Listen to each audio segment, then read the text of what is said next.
Are AEW outbidding WWE for a top free agent? Plus, we have an update on a possible WWE tag team split and future plans for a released AEW star. It's all in the Cultaholic Wrestling news right now. Since his contract expired about a year later than I think he was hoping it would, Josh Alexander has been on the cusp of greatness with the world at his feet, and it looks as if his future may be all elite. Yeah, the Wrestling Observer is reporting that Alexander is likely to head to AEW over the WWE because the belief is that AEW would offer Josh Alexander more of those cash monies than the WWE would.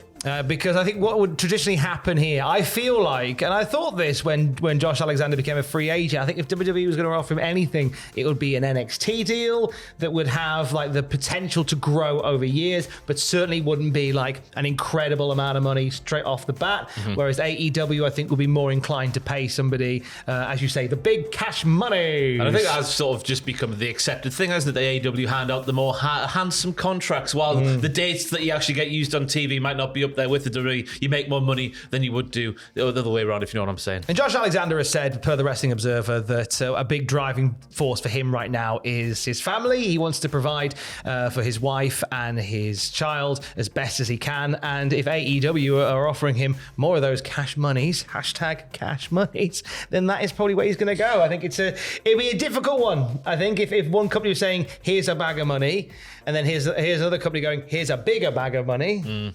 I'm at that age myself where I would struggle to turn down a bigger bag of money. Yeah, when you got a family and responsibilities, you go for the bag of money, don't you? I've got a wife and a cat, but I still turn... Responsibilities, exactly. That's your son. Look at my son. He is my son, bless him. I missed him while I was away. PW Insider also reporting that Josh Alexander is going to make some cash monies because he's been represented by legendary sports agent Barry Bloom, who is very much the Thanos of sports agents when it comes to making those big moves, those inevitable big life-changing moves. He's been part of contract negotiations with wrestlers and wrestling types for decades. Yeah, he is the guy you hear about when you hear about wrestling contracts. And it spans to current day lads as well, as we're saying here with Josh Alexander. He's not the only one. No, exactly. Well, the work that Barry Bloom does goes back to like when Jesse Ventura wanted money for rights for the commentary that he recorded for WWF, and it was Barry Bloom that went to bat on this groundbreaking bit of legal business that made it so commentators got a fairer slice of the pie. And from there up to recently, Will Ospreay signing a landmark deal with AEW. That was down to Barry Bloom as well. He's been part of so many big moments in these contract negotiations for wrestlers. Yeah, Barry, I would like a transfer to another wrestling YouTube channel. Please give me a call and get me a good deal. No, Barry, he's staying here. Don't do it. Whilst it looks like Josh Alexander is going to be all elite in time to come, WWE have been showing some interest in international talent. Two names in particular, according to Fightful Select and Corey Brennan from Fightful. That would be Rio, not to be confused with Rio from AEW, but Rio from the UK indie scene, Northwest Strong, the Red Rose among the Thorns, an absolute unit who absolutely deserves the world. I've called more than a handful of Rio's matches, and she is fantastic.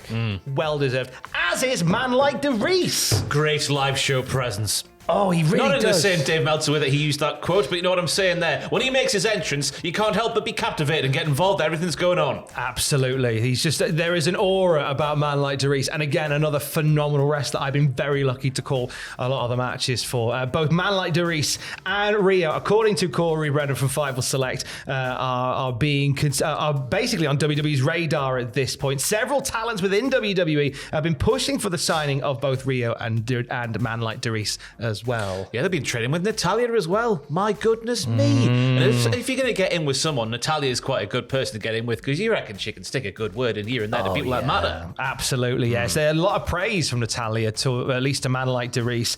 Rio also spotted recently the NXT Performance Center, just visiting there. But they're getting some really glowing reports from the right people, which is so exciting to see. Yeah, and Fightful reports that we could see additional UK talent popping up in WWE next month because they have been told that WWE've reached out to several schools and promotions with regard to the extra work for their pre-WrestleMania tour, which goes to Brussels and Glasgow and London, where John Cena will be present. That was a news video on this morning. That was indeed. We're seeing a bit more of a focus on that UK scene, partly because this big moment coming up for WWE is this Road to WrestleMania tour that's going to take in Europe and the UK. They've never done it this way round before. No. Normally, you'll have like the WrestleMania Revenge tour that will come to the UK.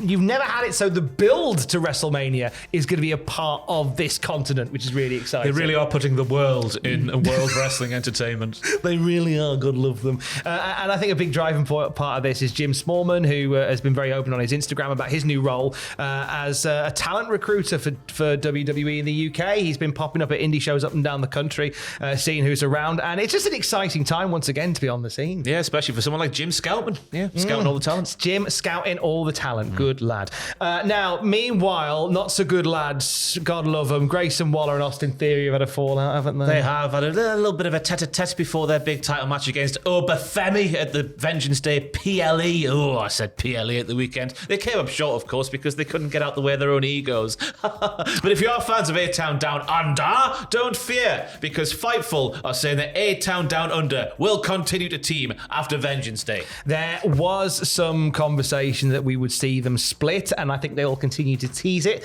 but I can see them sort of staying eventually on the right side of each other. We've been teasing it for several decades at this point. Maybe even over 100 years we've been teasing the breakup of A-Town Down Under. I thought it was going to happen after the segment where it got turned into a ruse, where they lured Obafemi into a false sense of security because it looked like they were going to go at each other. Then it didn't. The match at the weekend sort of went in a similar vein. So I guess we'll be sat here in 50 years' time, Tom, talking about the potential split of A-Town Down Under. Maybe they pull the trigger at WrestleMania. Maybe. Well, who are they going to fight? Well, they could both be in a battle royal of some sort. Sorry to put you in a battle royal, lads. Or maybe they fight each other. Custody of the name. I don't know. They might do something. But eyes on the road to WrestleMania at this point. TNA have even got eyes on the road to WrestleMania. They announced in a press release that they will be part of the Las Vegas Edinburgh Fringe Festival of Pro Wrestling that is the week of WrestleMania with a special event of their own. Yeah, Unbreakable from the Cos Pavilion on the UNLV campus. Let us talk about the Cos Pavilion. Cos lettuce is the burrito chat.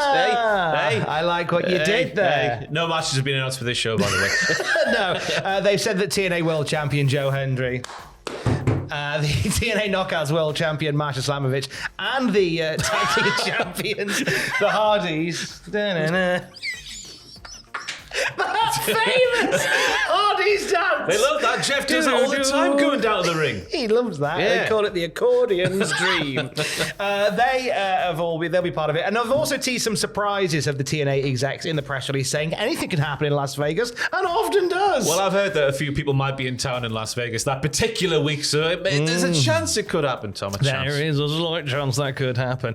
But before we get to Las Vegas, let's pop over to Qatar, where we're going to see a former AEW star make their first forays into the post-All Elite world. It's an unbelievable coincidence that this happens on Rusev Day, but Miro's first post-All Elite Wrestling appearance has been announced, everybody. He's going to be part of Qatar Pro Wrestling Super Slam 3 this upcoming weekend. No opponent or plans have been laid out, but QP Dub shared a graphic to reveal that Miro will be part of the show. Joining the lineup that also includes the likes of Bobby Lashley, Nick Nemeth, Mustafa Ali, Jinder Mahal, and Mick Foley. And Steve Linsky, who's getting a special commendation from QPW. Big up the Steve Linsky. Up the Linsky. Well done, fella. So that's all happening this week. It's one of these super shows that they do in Qatar. There's been at least 3 of these now, but they've got other names as well, where you just see this unusual mixture of modern day talent and legends. And now we can add Miro to that. We don't know what he's going to do yet, but they've put up a graphic, have QPW for him. But it's a graphic that looks like he's fighting himself. He's only in a total turmoil. He could be fighting his own god. That makes sense in the AEW canon. Oh, yeah. Imagine if it was Miro versus Miro, but the god of Miro won. I don't know what I'm saying. And they might kiss at the end. Yes. Imagine that could be a thing. That's one we're going to hold out for this weekend. But we're going to hold and give in a little bit. I was going to say, speaking of Qatar there, the Qatari king himself, Akram Afif, is a mainstay of my FIFA career mode, so hopefully he can appear at QT Marshall. QP Dub! I've got QT on the mind. QT Marshall, no, he won't be there. Maybe he can appear on the wrestling show, but he will appear on the stream later today, 4 p.m. GMT on the Hold and Give YouTube channel. Also join our Discord, which is in the comments description bit of the stream thingy-majiggy. Go and set your reminders and join the Discord. Join this cutie on the live stream for I'm an Hold and ugly Give bastard. later on today. And also, does size matter? Now, stop it, because there's a lot of discourse over the last couple of days about wrestling rings. In particular, the one that AEW used for Grand Slam. I watched Australia. that show yesterday, and I didn't do anything to change anything that happened. No. So I don't know why people have an issue with any of it. Well, it's an interesting one, because so a lot of people talk about wrestling rings. In particular, a lot of people keen to know more about wrestling rings in general. So I called a guy. I called my mate Howard Drake, who is a wrestler at HC Drake. He's a trainer at Northern Grafter. He also supplied rings for Noah, for TNA, WCPW. Both sizes. A 20-footer and I believe it was a 16-footer to begin with. I can't remember. It went from either from 16 or 18 to 20 or 16 to 20. But he does them all. Any size wrestling ring you want. 2x2, he can sort you out. He certainly can. And I gave him a bunch of questions about wrestling rings that maybe you were too afraid to ask. And he answers them all, including, does size matter? It's going to be on the Wrestling News podcast feed a little later on today. I remember learning about the importance of the spring in the middle and how you might think it will make it more comfortable, but in fact, it makes it worse. Oh, yeah. We talk about the springs. Also, we talk about whether the ropes are actually ropes, if you don't know, and the safest place to be if you have to hide under the ring. There's like a no-fly zone, and there's a super safe place that'll stop you getting hurt. We'll do that as well. It's on a Cultaholic Wrestling News podcast feed in a little bit today. We'll do it today. And I was going to say, how big is his willy? You're saying does size matter? Yeah, but how big is it? Hey, as he said at the end, it's not about the size, it's what you do with it. Great ending. And that's what he said. And for the very latest wrestling news at any time, you can check out cultaholic.com. It's nice to be back. Stay safe. Love you. Bye.